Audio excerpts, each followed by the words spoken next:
It's great to be with everybody. It's been an eventful off season already. You know, I've been reflecting it's been 11 months since I said yes and found out I was going to be the next head coach. And I think my goal was from the beginning to think about October of 22 to feel like we're in a position to pursue a national championship.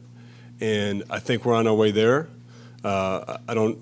We still got some work to do, but I think the very first and foremost, the thing that I love about the position we're in is our roster. You know, getting a guy like Jeremy Roach back is really important. You know, he's going to be a leader for us. What he did in the NCAA tournament, Joey Baker, Jalen Blakes. You know, I think the experience of those guys just from this past year will be really important for us.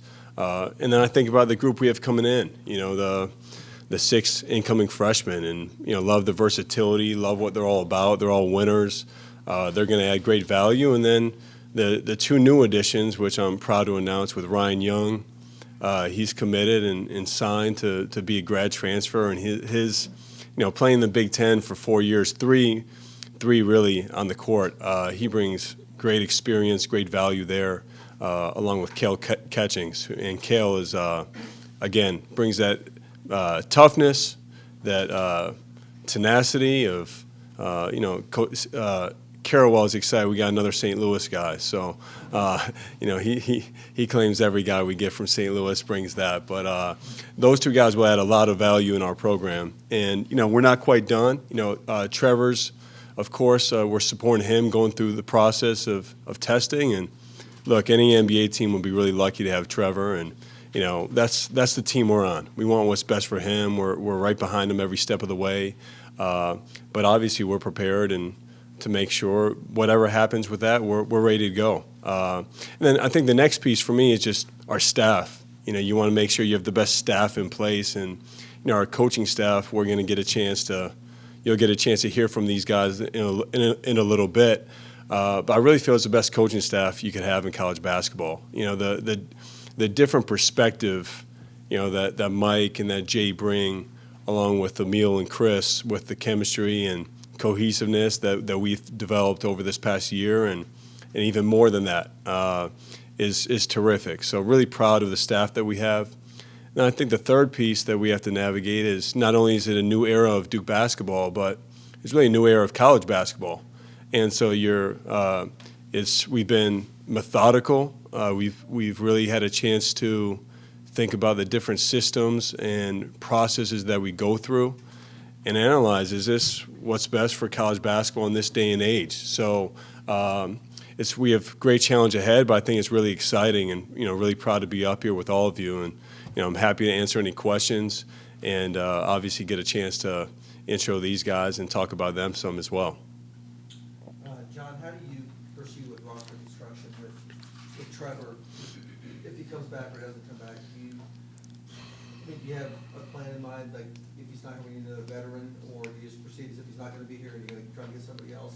How are you addressing that? I think just like a lot of things in college basketball right now, you have to be flexible. And I don't think it's no matter what, there's no substitution for Trevor Keels. He's an incredibly special player, and to be honest with you, Steve, we haven't even talked to Trevor about that. Our thing with him has been, act like you're going, like go through it, attack it. You can't be half in. And look, we've constantly, our staff is evaluating what's out there in the portal, and it's important that you don't want to just bring anybody in. You want to bring somebody in that fits already the core pieces we have in place that can play a really good role.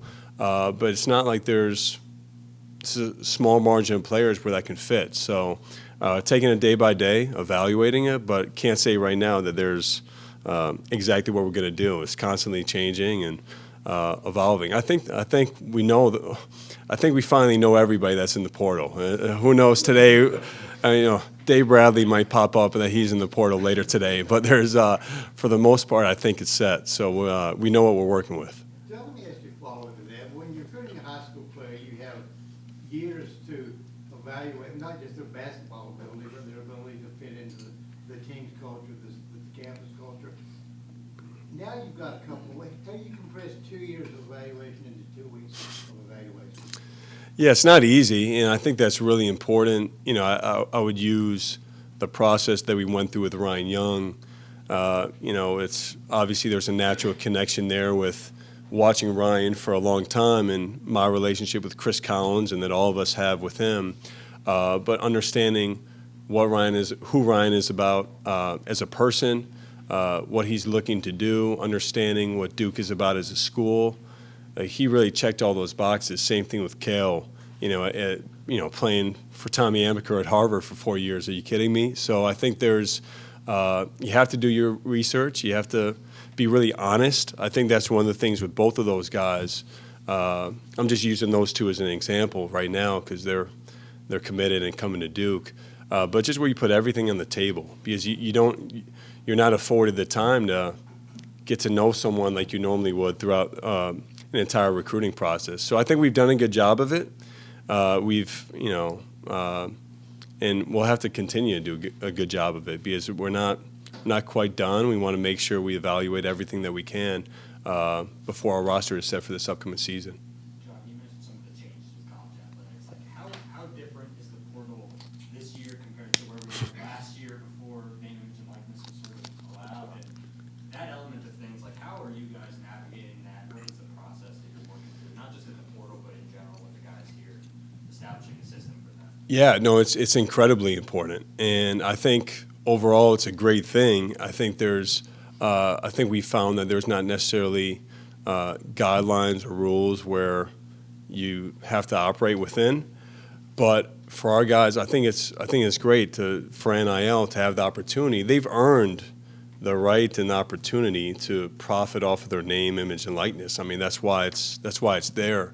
I think that goes back to what I was talking about earlier, Brendan, of being really diligent, thoughtful about the next steps that we take. And it's not something in this time I'm can say exactly what that looks like.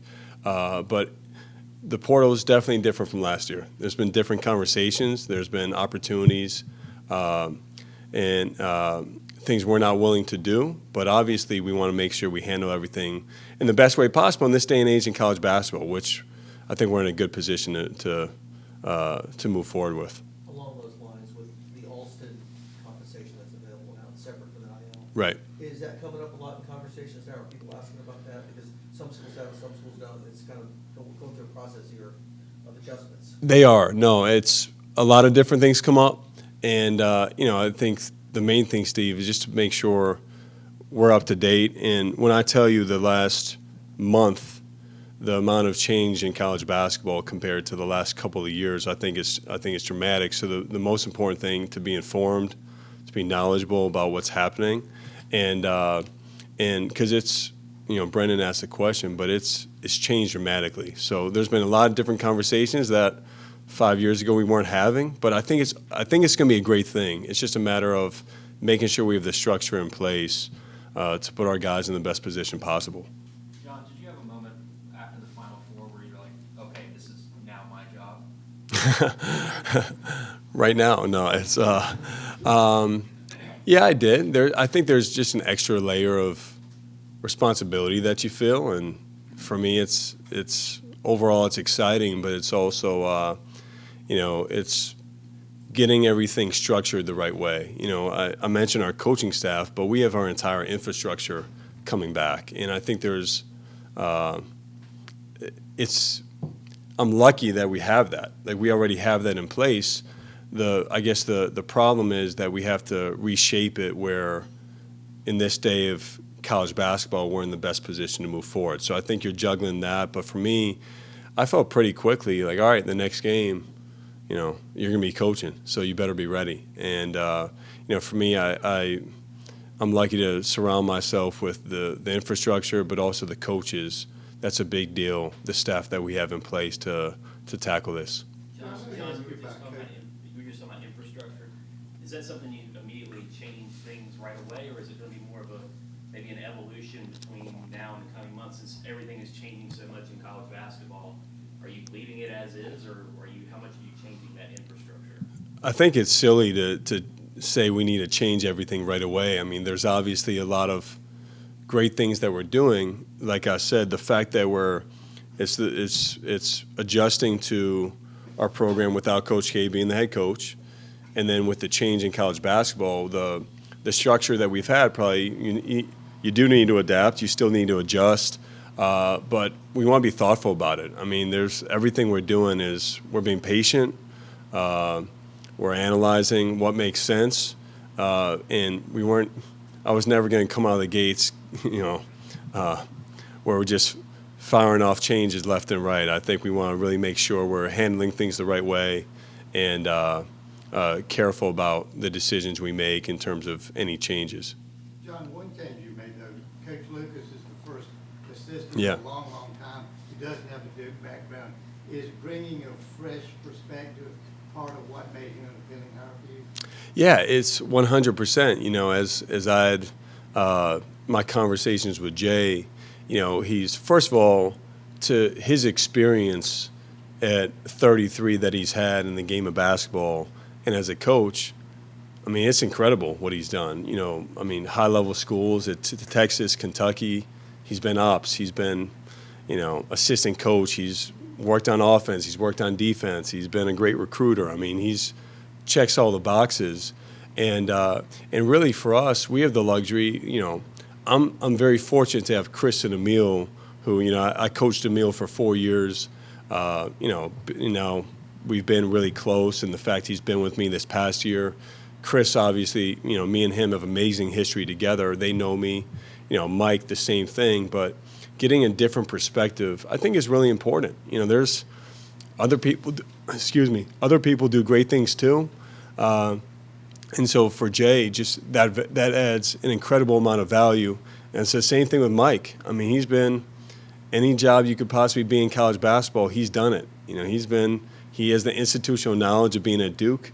He's been ops, been video, academics, assistant coach at Pac-12, Big East, Big Ten, and most recently head coach. So I think those perspectives are just incredibly, it's great value in all of that. John, how long have you known Jay? What's your background with him? Well, Jay, make sure you ask him this, but we actually played each other in high school, and my team won, by the way. So Jay's back there, right? Jay, you're quiet back there. That's right?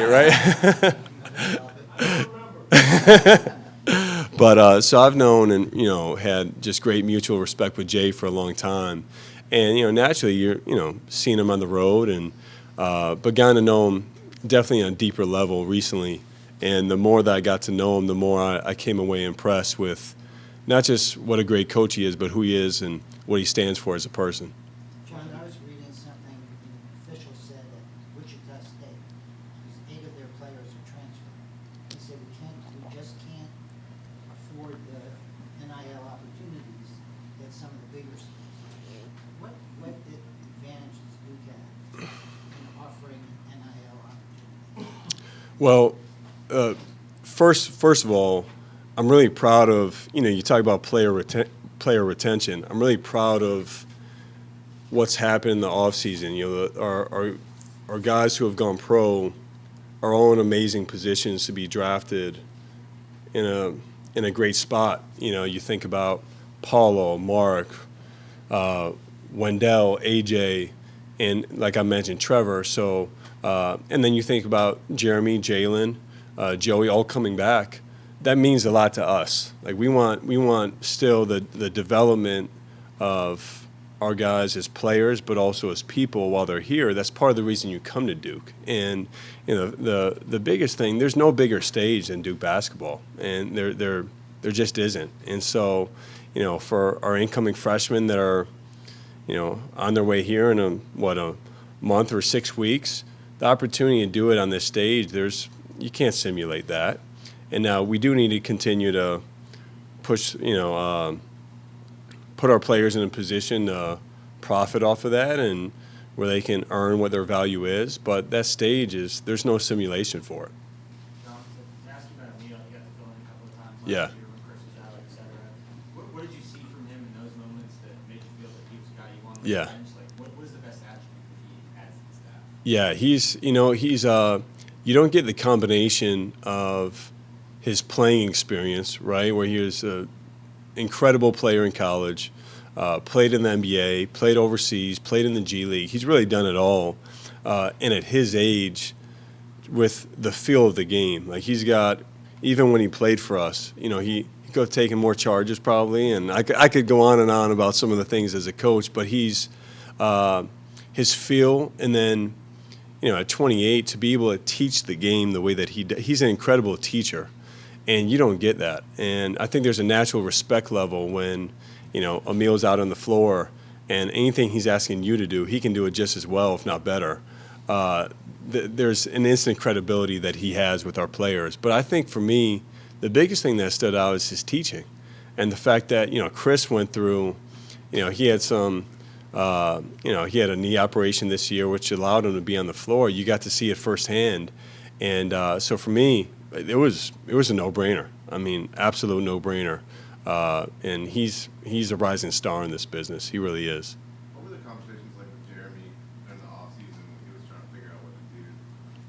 And what kind of role do you see for him next year that might be different from what he played last? Yeah, the conversations with Jeremy, one, it was a reflection on this past year, what he did in the tournament. I mean, he was a key guy for us. And you think back to that Michigan State game and those key moments, and Texas Tech, and really throughout, he had that stretch middle of the year where he was, averaging about 8-9 assists a game. Tyus Jones has, had the best assist to turnover, ratio ever in, NBA history. But Jeremy, for that stretch, he had that as well. And so I think the main conversations that we talked about was how do you take the next step? Really, I don't think there's going to be a better point guard in the country than Jeremy Roach. He's, has the experience. He's gone through the ups and downs. He'll have the leadership. But there's just a couple steps he needs to take with his game. And, I'm excited to take that journey with him. I've known Jeremy, since watching him as a sophomore in high school. And, he's had that injury in high school, and we've been through a lot together already. And, I think he's poised for just a big-time year as a junior, being our point guard and leading this team. John, if I could ask you a question about this staff that you put together. This is your first staff with Duke as the head coach. What attributes off the court did they have collectively that gave you the confidence that you'll have the chemistry you need, to continue the success that's been established here? Yeah, I mean, I think with all those guys, all four of them, one, they're team players. They're about Duke winning, and I think a lot of times you can get with staffs where they're prideful. I mean, all of us are prideful, but it's about Duke winning, and they're great people. They're and close friends of mine. I mean, they're just good people, and I think that's the first thing. When I was making the decision to choose where I wanted to play as a high school recruit, that's what my mom and dad cared about. Is my son going to be surrounded by good men, by good people? And I can say with complete certainty, with any one of those guys, I would trust my son with. That's, I think, a great reflection on who they are. And then just their feel for the game. High-level staff, they really have had different experiences, and the basketball piece takes care of itself. For me, it starts with all of them, who they are as people. So I feel very fortunate and grateful to have put together this staff and for us to work together to take this next step. John, forgive the obvious, but you walked in and I was looking for somebody else. I'm curious, how do you anticipate your relationship with Mike changing, and will it be like a Tuesdays with Maury type of have him on the calendar, or how do you anticipate? No, it's our relationship. We're never going to need a calendar. It's been, honestly, it's been pretty natural. It's not like it's anything is, you flip a switch and all of a sudden something's different. It's happened so organically and natural. The fact that this plan was put in place 11 months ago. We've been working towards this. We have to continue to work towards it, but he's gonna be someone I still go to at different times, and we have a relationship. We care about one another, and so ask him how his dog is doing, and he's I feel bad he's been, working hard with the dog, and that's. But hopefully, it's gonna. Anyway, that's different. That's for another time. But no, it's been great, and will continue to be great. Sorry. I wanted to ask you about your relationship with Coach Mike and Yeah. just kind of bringing him back and how his new position that's been created for him helps you grow as a head coach. Yeah, he's incredible. And I first met Mike when I was a recruit, and then got to spend 2 years with him when I was a player here. And he was ops, and at that time he had a different perspective just on our program. He was that guy. Back then, if you made a mistake during the game, Coach K would let you know, Wojo would let you know right after that, Johnny would let you know right after, and then Chris would let you know. And Stragi was the guy after the game, could put his arm around you and just had different kinds of conversations. And there's just such a trust level. And we've been in touch throughout all these years, and see him on the road when he's at Stanford or Butler or Ohio State. And he's really been through it all. There's nothing he hasn't been through, from his time at Duke to all those places I just mentioned. So his wisdom, his experience, his connections and relationships, and then the fact that anything on the basketball court he's done. He's ran practices, he's offensive strategy, defensive strategy. So his experience is incredibly important for us as we move forward. And I think he's a guy already that he gets along with others. He's fit right in. It doesn't feel like he's new. It just feels like he's back home and right where we left off. Someone has to be the bad cop. I don't feel like you have the bad cop in you, so which one of these guys? One of the things that I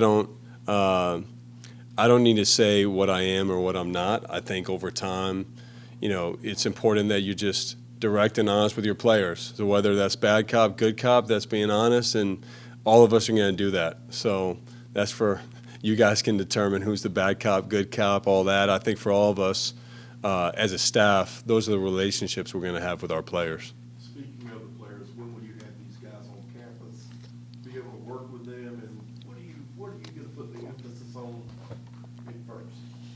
Yeah, well, we get them here end of June, and the first thing is to get to know them on a deeper level. Every day, get a chance to work with them on the floor, and we followed these guys for a long time, but it's a different level when you're with them on a daily basis. And then the second piece is for them to get to know each other. And so, we have to, we have a lot of time, and also you don't have a lot of time in a lot of respects. And so this summer is going to be incredibly important just to learn, all right, for Jeremy and Derek to be on the floor together and what that looks like. And so anxious to get started and get them here. But obviously we don't want to skip steps in the process. I think it starts with really us getting the roster, getting everyone here, and then evaluating what it all looks like together. Will you be able to do a similar process to last summer? It sounds like they're getting here late June instead of earlier June, so. Yeah. That's April, right? It's a little bit similar. They're still coming early, and we're going to do their medical assessments and biomechanical assessments. We're ready to go by the start of summer school, which is June 27th. And so for us, that's really the start date of we're off and running, but we do want to get them here early just to get them adjusted and get a chance to do all their medical tests. And then Would you take an international trip? That Sorry. indoctrination process, like learning about the program and stuff. Yeah, I'm sorry. Yeah. We actually talked about it in our staff meeting today. We have a program we're putting together where it's important to learn, the history of our program. It's important to learn and make sure there's an education beyond just basketball and beyond the classroom as well. So that's a program we're putting together. We're excited to share more detail in time. John, can five-star freshmen win a national championship in this day and age? It seems like the best teams have 2 junior starters, 3 fifth-year seniors, one of which transferred from Kent State. It seems like those teams go farthest in the NCAA tournament. Can young kids win the championship? Yeah, I think it's it's interesting when the narrative is out there where it has to be a certain way, or a roster has to be built a certain way to win. And to me, I think, look, is there value in having experience where Jeremy Roach is coming back as a junior? Absolutely. Is there? Do you want to say you can't win with freshmen? I just think that's not true. One, we've done it before, and then two, you look at this past year, we're a play away from playing a national championship. We're right there, and we had three freshmen that were in that key group. So I think what's more important is you have the right makeup and balance in a roster where the pieces fit. The guys that you recruit, they come in wanting to win and buying into what we're doing. And I feel very confident that the group we've put together so far fits that. And so, again, like I said, we have some work to do still. But that to me and our staff is way more important than, the certain age of, program or you have to have all juniors and seniors. I don't believe in that. And I think history, if you look at the past few years, we've been right there a few times. We just need to get over that hump. John, since your assistants are here too, who has the best sense of humor on the staff? They all think they do, but, Chris Carrawell, definitely, he laughs the hardest. So I would say maybe it's Chris. Yeah. It's been 4 years now. You could take an international tour if you wanted to. Is that something you're looking into? Potentially doing when season starts? Not this year. Yeah, not this year. But at some point, we'll do it. Playing off that, a lot of times your players are able to go places, playing events during the summer. Is anything planned with the guys that you know of, or are you just trying to keep them together here? No, we're going to plan some things, but nothing in place yet. There's, that's part of the process and, evaluating the summer still that we're working through. But I think that's important to have different experiences where they get a chance to get to know one another and bond off the court. I think that's, we have to do it in a short period of time, but we're absolutely going to do that. Following up on the process, were you already doing things this year like exit interviews, helping guys with the NBA on the current team, or was Krzyzewski still kind of handling that? No, Coach, Coach K wanted to make sure that, that was part of the team that he's put together and coaching these guys. And so, we worked as a staff with it. Coach had exit meetings with all of them, made sure they were in good hands. Who are they being represented by? What are the next steps? How can we help you? And I'm sure through the process, we're going to work together because, Coach will get calls down the stretch. I'm sure all of us, we've had teams visiting us the past few days of asking every one of us questions about our players. So that's something that Coach has been hands-on with, though. John, you kind of alluded to NIL earlier, but is there a university program written policy of what Duke will and will not do? Is that still evolving? Is that still working progress? Can you just kind of get in the weeds a little bit on that? Yeah, it's evolving every day. It's what I think all of us thought NIL was a year ago compared to now, and it's something that when I tell you I'm learning something new every day, it's true.